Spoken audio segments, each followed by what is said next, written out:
Okay, so I'm pretty upset because I filmed an entire review slash reaction of Obsession that I saw last night, and I stayed up till 3 in the morning filming it, and I was just like super happy, super in the zone, and then when I checked it, there was no audio. I don't know how that happened, because the audio was turned all the way up on my computer,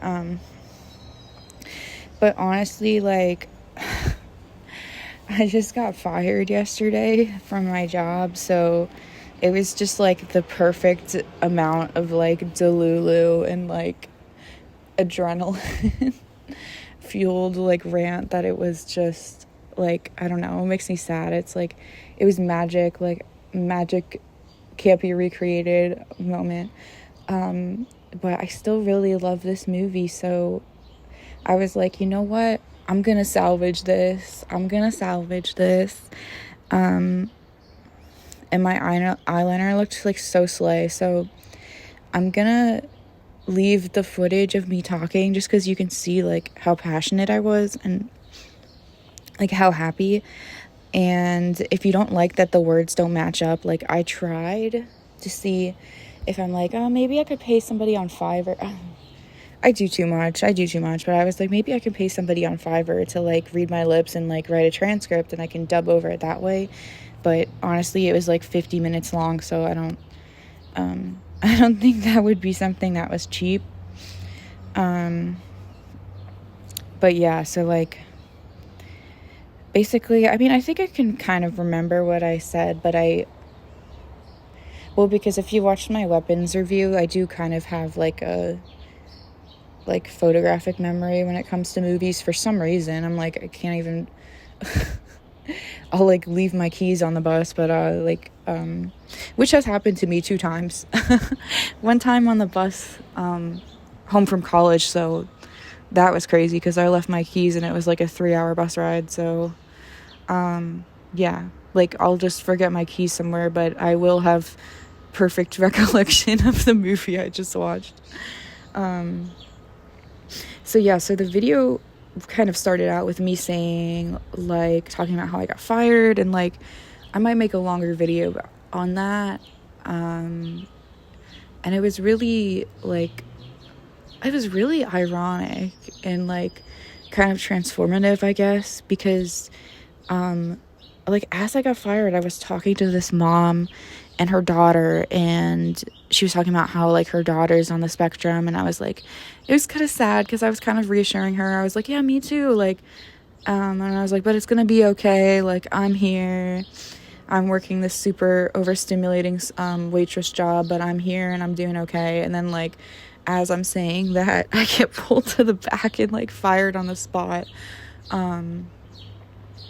which is crazy because like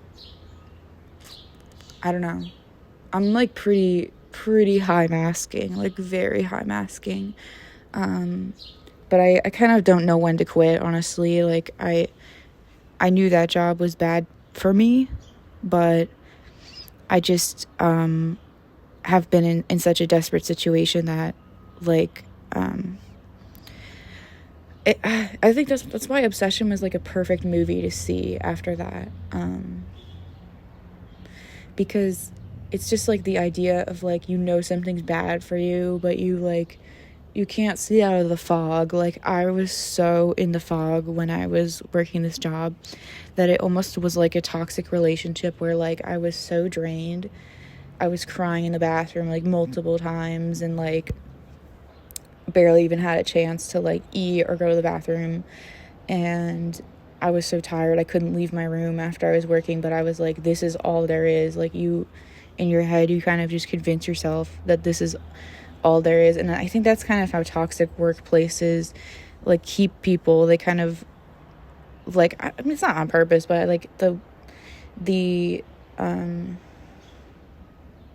conditions are so that you like, they're so bad that you feel like it wears you down to the point where you feel like you can't go anywhere else. Like it's exhausting just looking for other jobs.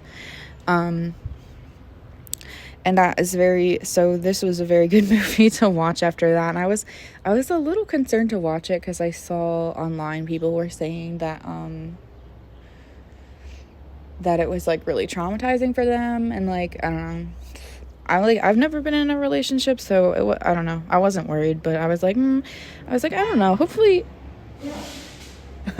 sorry, I'm outside, like hopefully it doesn't I don't know, I was like maybe it'll put me in a bad headspace, I don't know. Honestly, it didn't. I thought it was not fun, but like it was a really good horror movie.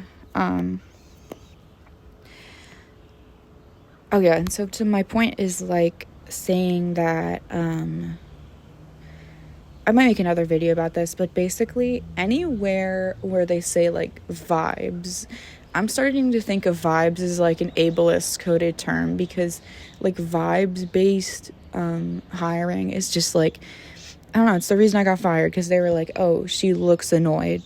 And it's just frustrating because so many times it's just masking, and it's like, if I was making my tables happy, if I was smiling and happy while I was at my tables, why does it matter if I'm walking around and my face is neutral? Like, but it's like they want you to be smiling like 24/7, and like I can't do that. Like I joked with my friends that were working there, and I was like, this isn't Disney World, like I can't be smiling for 12 hours straight. But yeah, unfortunately, there's just a lot of ableism, and I'm used to it. It just sucks. Like, I have 2 degrees, and, like, I don't know. But yeah, filmmaking is my passion, so hopefully, I don't know, the only videos that get views are the ones where it's like I make a kind of controversial statement, I guess. I don't think it's that controversial, with like a feminist perspective, and then a lot of the comments are just like, boo you whore. So yeah, sorry, tangent. Again, I got like 4 hours of sleep, because it's, yeah, a lot of stuff happened. So yeah, I really enjoyed the movie. I think the first part of the video was me talking about what happened and how the movie was like a perfect time in my life to like see something like that, because it was kind of a similar situation in a weird way. And then, oh no, it might rain. And then I was talking about how I came to find out, I was scrolling Reddit, unfortunately, like Bear, last night. I was on the horror subreddit, and freaking birds, and I was on the horror subreddit, and like I found out, you know, like before I even saw anything, I immediately picked up that like I loved how it was basically like something you'd see in a cartoon, and people were mentioning on Reddit, like there's an episode of Fairly Odd Parents or whatever, which doesn't surprise me because Butch Hartman is a freak. But it's just like, it's a sitcom trope, or it's a cartoon trope, where it's like, we're teaching kids that it's okay, you know, it's just silly hijinks to like wish somebody in love with you, even though the implications of that are horrifying.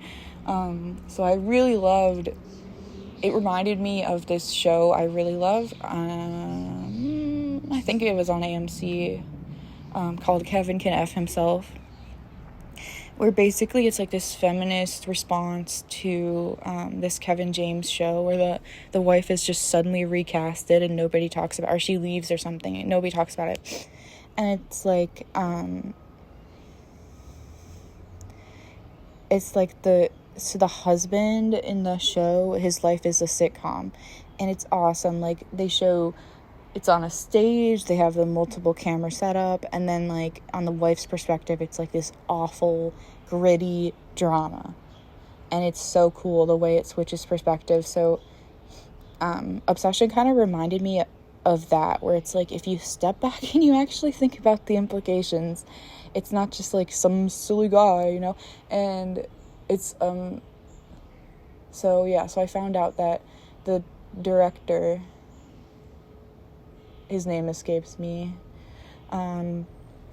he got this idea from watching one of the Treehouse of Horror episodes on The Simpsons, and I've never seen The Simpsons, but I understand it to be that it's like Homer's like, oh, he's like bumbling husband, and like has a lot to say about like weaponized incompetence, the way that trope keeps appearing over and over.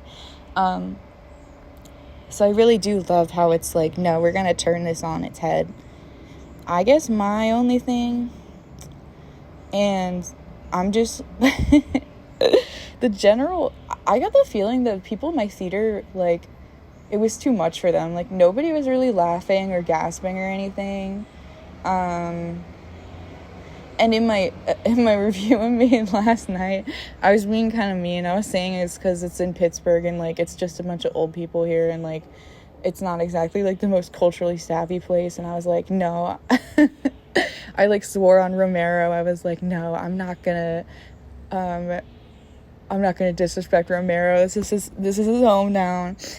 And even though I think it's a wasted opportunity that Pittsburgh just does not really seem to care about the films that were, like, the film history here, and it's mostly just Steelers fans going, like, go Steelers, or, like,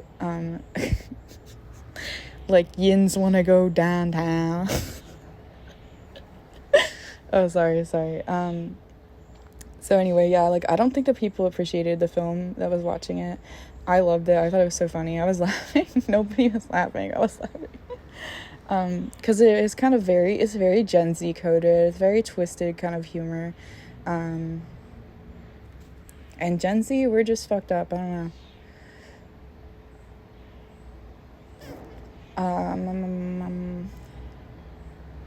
Yes, I mentioned that horror, the sitcom horror things. And then I sort of just did like a synopsis of the movie, I think, and like basically so we have these four peoples. You got Bear, which, like, I made a joke too, where like like my guy, my brother in Christ, like, if you want, I thought they were 18 because one of the characters was getting into school. I guess they were older because it was tattoo school, which to me sounds like a scam. Like, sorry, I didn't take my ADHD meds. I'm like not organized. I don't know, like, once I tried to apply for flight attendant school, and I think that's, like, a scam. Like, I don't know if I would think, too, since tattooing is a trade, I don't think you'd have to go to college or, like, go to a school to get, I mean, maybe there's a certification, but I know for flight attending, for sure, those schools are, like, scams. Like, you don't need, they don't help with anything, except maybe, like, a dinky little regional airline. Anyways. So my joke last night was, like, if you want a woman to like you, like, I wouldn't be walking around, like, calling myself Bear, you know what I mean? Like, his real name is Baron, and I just couldn't imagine, like, I was like, I'm not gonna be like, oh my god, Bear, I love you so much, and, like, I brought up, that 70s show, which, like, on, like, those people on that show can actually kick rocks for real, but, like, I used to be a big fan of that show, and, like, you know how, Jackie would always call Kelso Michael, because I can't imagine dating somebody and introducing him and being like, this is my boyfriend, Bear. They'd be like, oh, that show on FX, I'm like, no, this is my boyfriend, Bear. But I think maybe it was to illustrate how, like, he was very, like, emotionally immature, but still, I'm like, you would not catch me. You would not. It's like dating, like, I don't know, like, like, I'm thinking of, like, Snot from American Dad. Like, imagine, it's just, like, such a dumb nickname. Like, I couldn't. and Nikki seemed like a serious person. Like, she wanted to be a writer, and like she seemed very intelligent, so so there's a little like debate, I guess. Oh, I should say this review is spoilers. Like, I don't think it's possible for me to not do spoilers. Just the way that I like think about things, I don't know. So basically there's like 4 characters is what you need to know. And there's Ian, which is Bear's like best friend, not really. And Sarah, which is like this goth baddie. Most unrealistic part of the movie is him not liking her. And then there's Nikki, who is fine. I don't know. I sometimes not. I don't want to go on a tangent. I don't know. Like, I honestly, like, she's very pretty, but like sometimes I feel like what men are attracted to versus like what women think men will find attractive is very different. Because like, to me, like, the goth baddie, oh my god.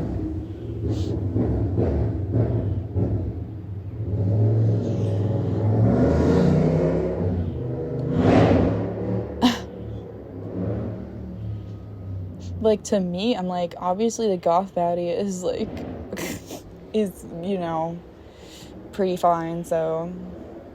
But I don't know, like, guys will point out a girl and be like, oh, she's so hot, and I'll be like, really? I don't know. Not to say, like, the actress is really pretty. I just think it's interesting. Anyway, so he's obsessed, or like, has this crush on Nikki,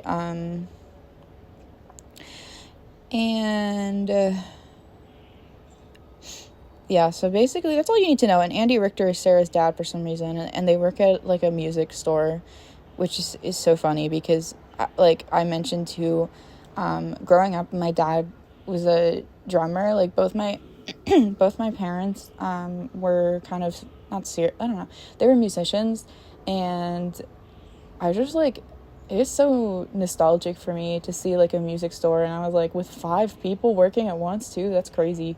Because like, I just assume, I mean, I don't really know any musicians anymore, but like, I'm like, when was the last time people went into like a physical music store? Like, that feels so like early 2000s to me. Like, I don't know, I mean, people gotta get their instruments somewhere, but I just assume everything's like streamlined with Amazon and everything. So yeah, the movie opens, and it's basically like Bear's like talking to this waitress and pretending she's Nikki, and he's like confessing his feelings to her, and then Ian is like, oh, that was so bad, like, because we learn later he has ulterior motives. And he was like, that's terrible. And he was like, call her Freaky Nikki, she loves that. And he just does that to set him up to fail on purpose, because she hates being called Freaky Nikki. And so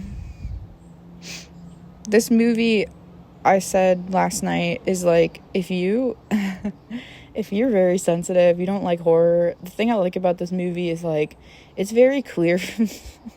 They make it very clear it's gonna get very gory. Like, they literally, like, a minute or 2 in, his cat dies, which I don't know. I heard somebody as we were walking out was like, no, the cat was too far, and like, I mean, I think it was an effective way of showing that, like, hey, this movie, it's like, hey, if you have kids or something, or you're sensitive, you gotta walk out right now, because it was only like a minute or 2 into the movie where they showed his cat on the ground.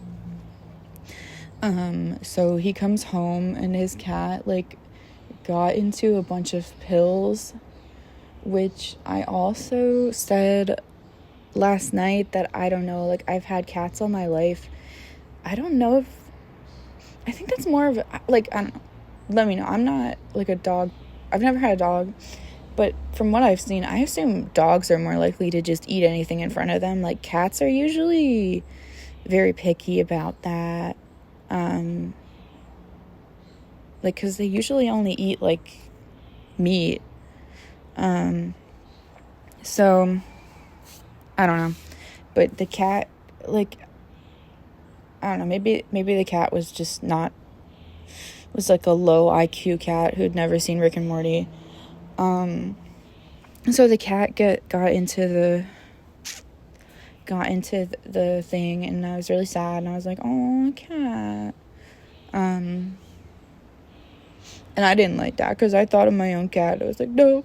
And I'm like, I've seen so many horror movies. I'm like, kill all the people you want. People suck, but leave the cats out of it. Cats are the best.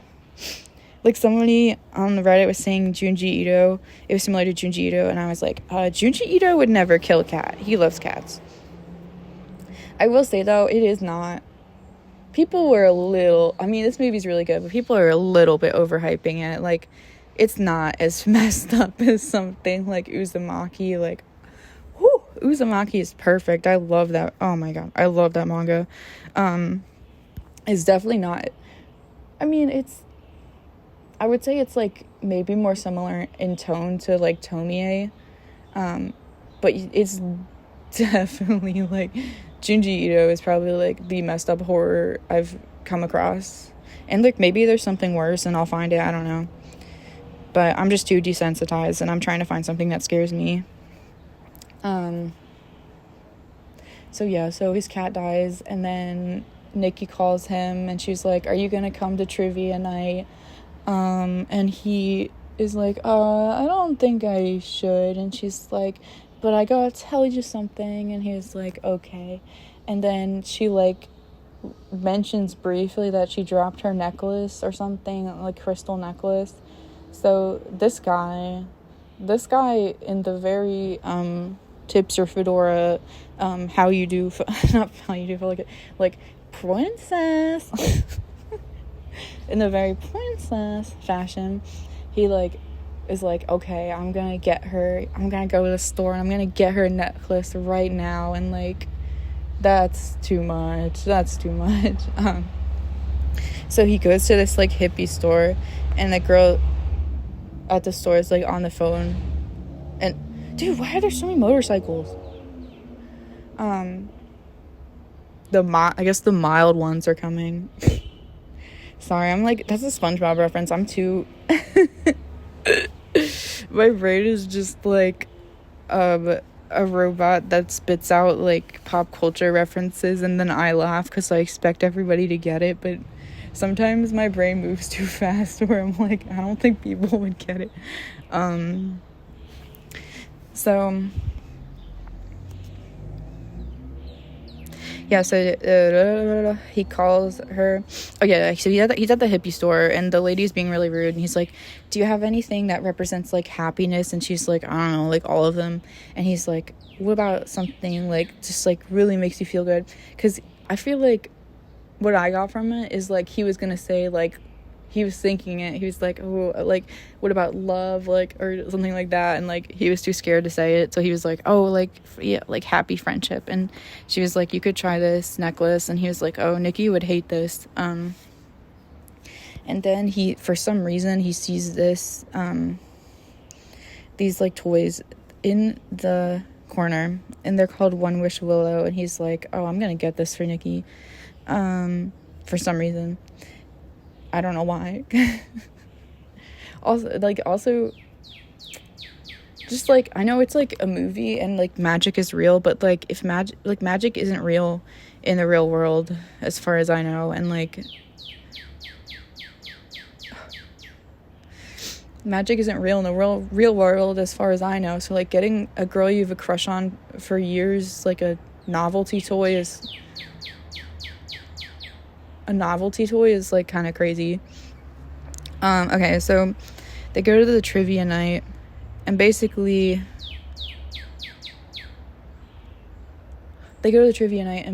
like she is giving him, dude, she's giving him hints that, like, she's like, I don't know, I mean, I think the director said it's up to interpretation, but what I think is, like, oh, this part's so realistic too, where, like, stop. This part's so realistic too, where, like, you idealize, it's just like a work crush, and you idealize this person in your head. And if there's anything to take away from this movie, is that a crush is just a lack of information. A crush is just a lack of information. Because I think she would have been open to going out with him, but, like, from what I got, she, like, was not that into him, like, but she was, like, open to it, because she kept saying, like, Ian was like, oh, when they were getting in the car, and he's like, take your girl home, and, like, you realize, you know, later he's making fun of him, and she's like, ew. And then when he tells her he got a present for her, she's like, oh, why do I not like this? Because she is, like, this moment is like, oh, he's, it's like those, I said last night, it's like those Instagram videos where it's like the guy who has a crush on you is, like, about to ruin the friendship, and, like, I feel like she sensed it, and she was like, oh no, like, he's about to ruin the friendship.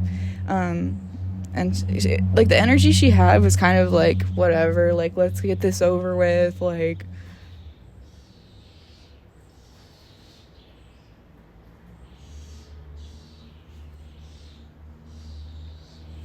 she's just like, okay, let's get this over with, whatever. Like, I don't think she was gonna straight up reject him, but, like, I think she was gonna be like, okay, like, we'll go out and you'll see why this doesn't work, like,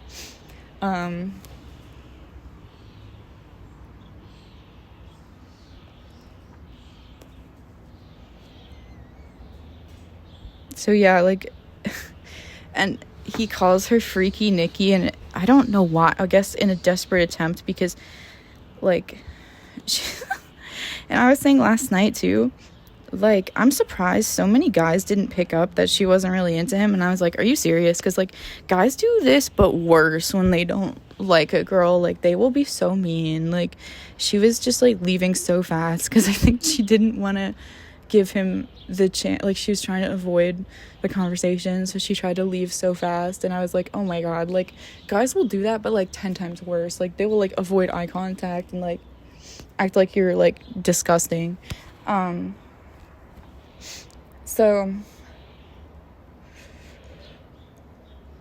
So he's like, as she's, like, leaving, he, like, breaks the One Wish Willow, and he's like, I wish Nikki something loved me more than any fucking person else in the world. And I was like, oh my god, are you serious?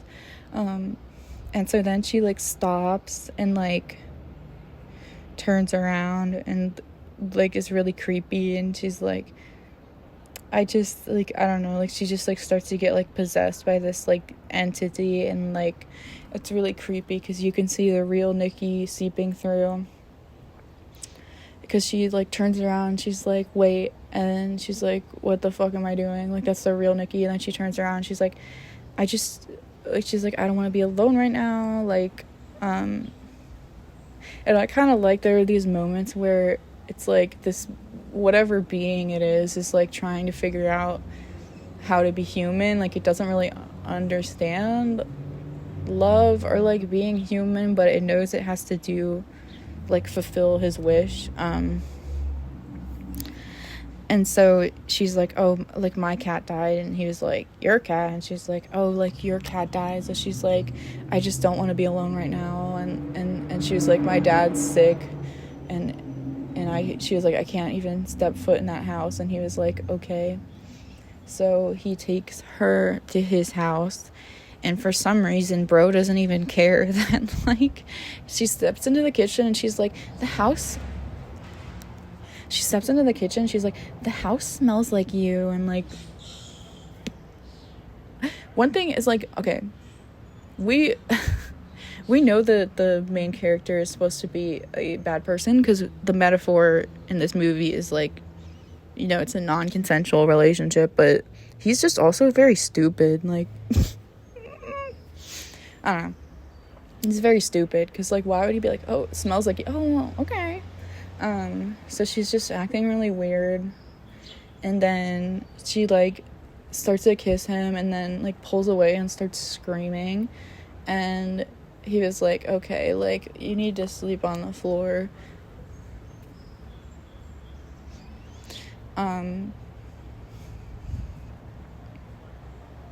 And so the next day he goes to work, and they work at this music store with Andy Richter, and apparently the music store is in San Francisco. So I guess the movie takes place in San Francisco. It's not really specified where everything's happening. So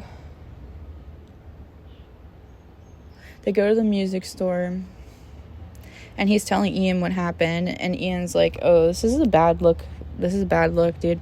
Which Ian is an asshole, but I agree with, because, like, she was acting so weird. And he was telling him what happened. He was like, yeah, like, she just, like, he was like, yeah, she was, like, kissing me, and, like, and he was like, oh, did you hook up with her? And he was like, no, like, she was in a really weird mental place. And he was like, good, because that would be taking advantage of her. And he was like, yeah, I wouldn't do that. And then, like, during this whole conversation, she's just, like, staring at both of them and smiling. And, like, I thought it was so funny. I was like, you know what? Good on that demon for, like, clocking in to work.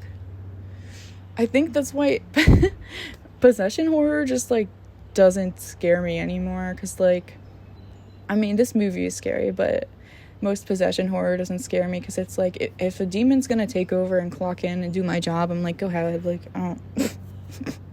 It's very nice. Like, I wonder if the demon did a good job that day at the music store. Like, I don't know. So the demon worked the shift for her. And so things just basically escalate really quickly from here. Like, it just gets bonkers, and it doesn't stop. Oh, and so, yeah, also, she leaves him a shrine of a dead cat, and he just, like, is like, oh, okay, that's weird. And he's like, I don't like this, Nikki. No, Nikki. And I really liked the way, oh my god, the way he talked to her is just, like, I don't know if it was purposeful or not. I think so, but it's reminiscent of, like, those old sitcoms, like I Love Lucy or Dream of Jeannie or Bewitched, where it's like, this woman is like a demon or otherworldly power, and he's just like, haha, silly woman. Like the way he was like, no, Nikki, like, talking to her like she's a dog or something, I really liked. Because it's just like, she's doing this crazy behavior, but he's not taking it seriously, because, I don't know, it's like, haha, silly woman, did you wrinkle your nose and then, you know, kill my cat? So yeah, so I think, and then, like, she tapes the door shut, like, puts tape all over the door, and he's just like, okay, like, and he opens the door and, like, doesn't find that weird.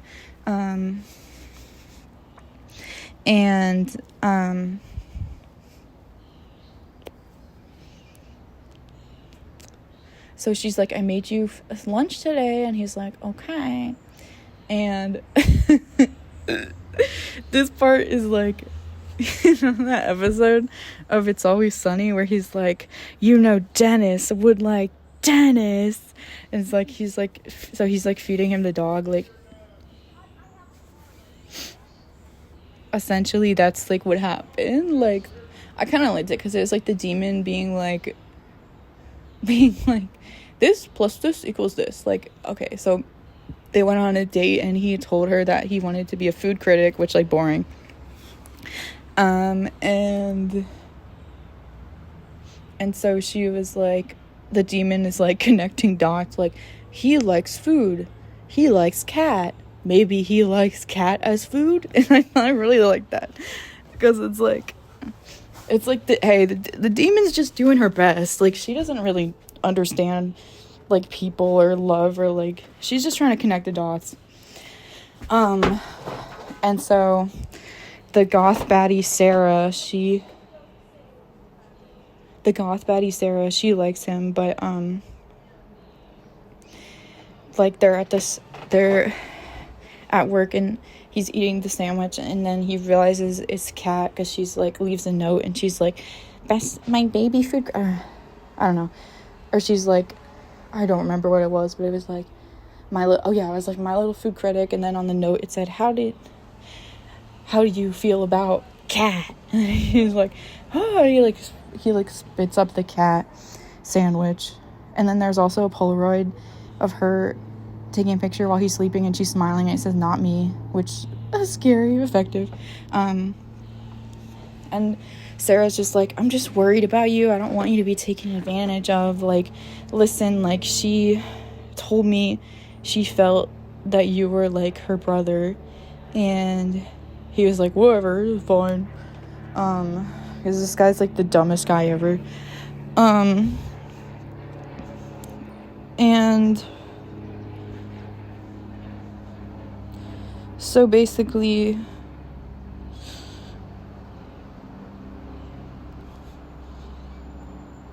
yeah, what happens next?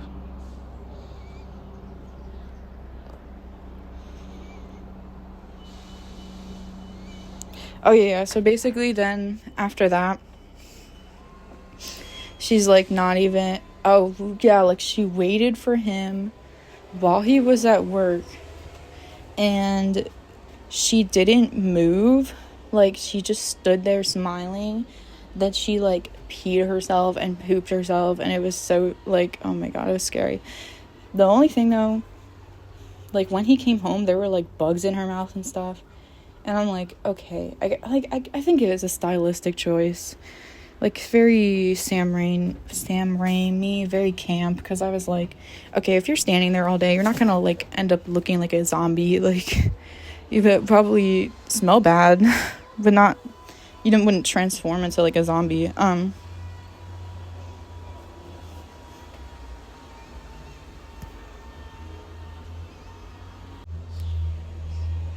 So he comes home and she's like, oh sorry, I'll shower.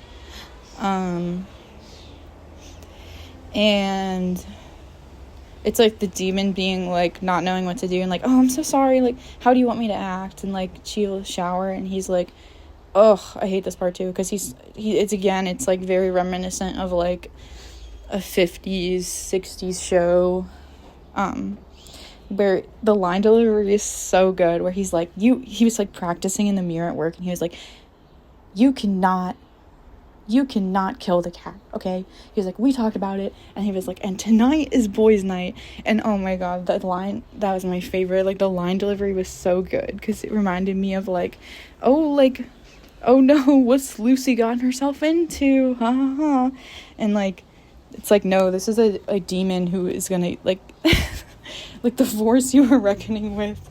But I just love how it's like, he's just like, oh, silly little girl, like you can't, don't feed me my cat. And so she gets really upset, and he's like, fine, you can come to boys' night. And Ian didn't even want her there, because he was like, listen, like, you're kind of, everybody thinks this situation is weird, like it went from 0 to 100 like really fast. And so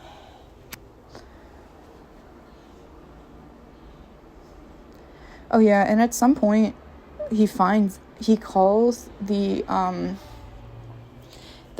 number on the One Wish Willow, and he's like, can I reverse this? And the guy's like, yeah, but he's like, well, I don't really want to reverse it, I just want to make her look like, he's essentially saying he just wants to make her still forced to be in love with him, but like less crazy.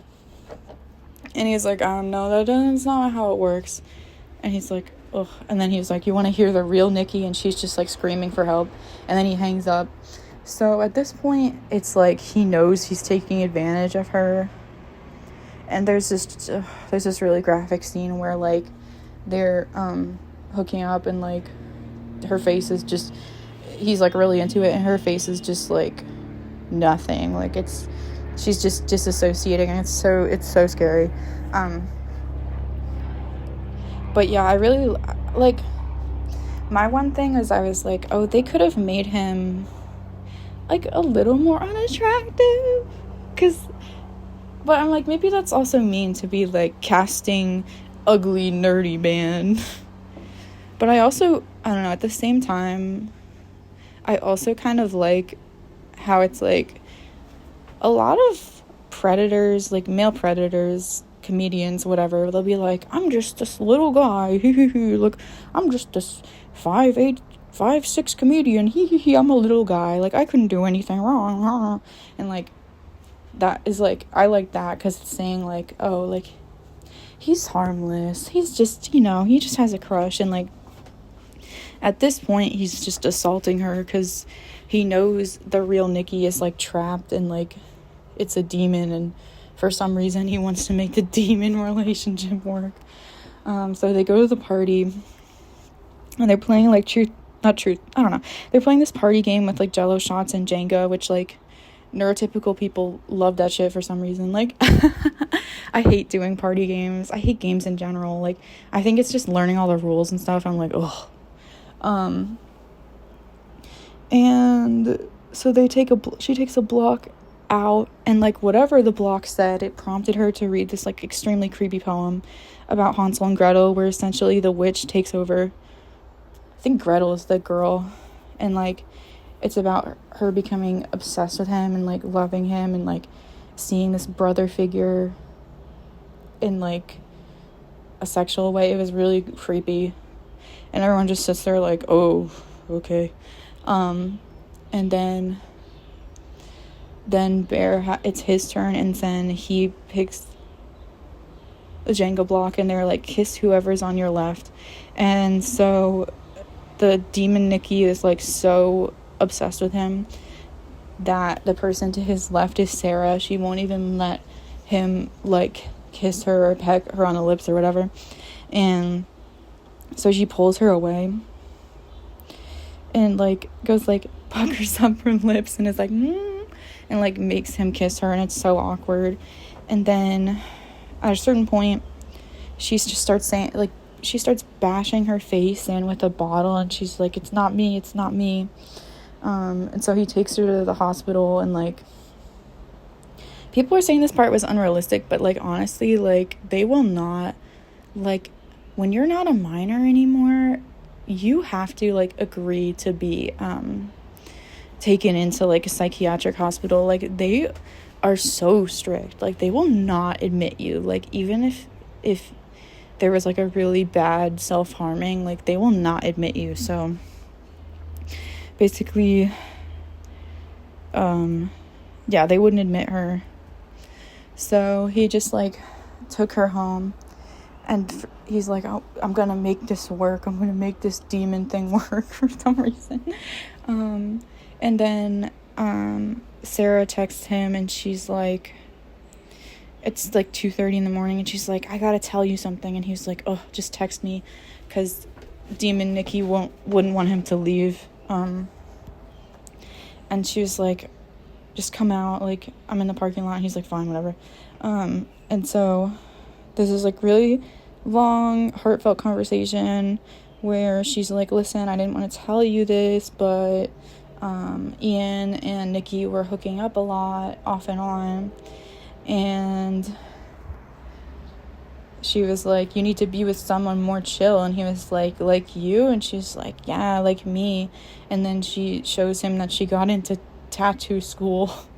And then, like, I'm like, this idiot, I was shaking my head the entire movie, because this guy is so dumb. He, knowing that there's a psycho stalker demon in there, he lets her sit in the car with him, like, right by where the house is. And so, of course, she comes out and just, like, breaks the window and, like, smashes her face into the steering wheel over and over. And this part I liked, because people were saying they could see the dummy, but I kind of liked it, because I was like, who, like, it was so camp. I was like, the corpse or whatever had, like, just the eye poking out, and I was like, you do not look like a skeleton bashed in real life. There's no way that would happen. It was very Sam Raimi, honestly kind of similar to Send Help. So it was very over the top. And then basically she's like, it's okay, honey, we just gotta bury the body, you know. And at this point I was like, her performance reminded me so much of The Bride of Chucky. Like, I love the Chucky movies, I love Jennifer Tilly, and it reminded me so much of Tiffany Valentine. And so they try to get rid of the body, and then he went to the store, and he goes back, and then this guy at the store is like, whoa, man, you're harshing my vibes. And he was like, what the fuck is in this thing, like this wish thing? And he was like, I don't know, man, like, you either gotta, like, die, or yeah, he basically told him he has to die, or the wish is she's just gonna be, like, stuck like that forever. And he's like, damn, he's like, I'm gonna fix this. And he's like, I'm gonna have somebody wish the wish never happened. And I'm like, oh my god. And then you're like, what's gonna happen next? Someone wishes for $1 million, and it's like, yeah. So he goes to Ian's house, and he's like, these things are real, like, please, you gotta help, just, like, wish everything never happened. And Ian just, like, didn't take him seriously, and he was like, I wish for $1 billion, and then, like, money starts falling out of the sky. And then he just, like, goes back, and he's like, well, I guess I'm gonna do it now. And so he drives back to the house, and then Ian, I guess, went to the hippie store and bought more One Wish willows, and he was like, this thing works. And he's like, I got $1 billion. And then Demon Nikki shoots him. And so at this point, Bear is like, okay, like, I just gotta end it, I guess. And, like, he tries to use a gun, and then he, like, couldn't do it, so then he takes pills. And then, because Ian went to the store and got more One Wish willows, like, the demon Nikki, like, wished he would love her as much as she loved him, so he gets possessed before he can throw up pills. And so he comes out, and they start kissing, and then he dies from the pills. And so then after he dies, then the wish becomes undone. So then the real Nikki is just stuck there dealing with the aftermath, which was a really good ending. It was really reminiscent of Weapons as well, where, like, you know, the men get to make all this mess, get a slap on the wrist maybe, and the women are stuck living with this trauma the rest of their life. So I really liked that aspect of the ending. I thought the ending was really effective.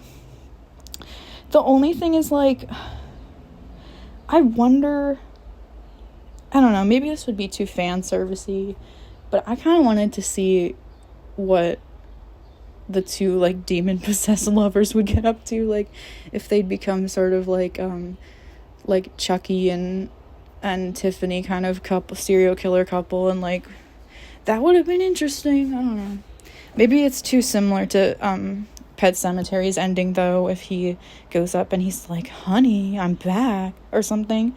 But, like, I don't know. I think that ending would have been pretty good. But yeah, overall, this was such a good movie. I didn't expect it to be this gory, because I thought Blumhouse was, like, makes, like, teen horror movies. I guess not. I guess they originally produced Paranormal Activity, but what I knew them from was, like, teen movies. So yeah, so overall, really amazing movie. Oh, it's exactly the same amount of time as the video. Yay. I think I would have leaned more into the feminist angle, but at the same time, you gotta understand it's for, like, a generalized audience, and they were not liking the cat thing. But just for me, like, I think it's awful to be, like, trapped inside yourself and, like, not able or conscious to do anything. Like, that is the most horrifying thing to me in the movie. I probably would have expanded on that more.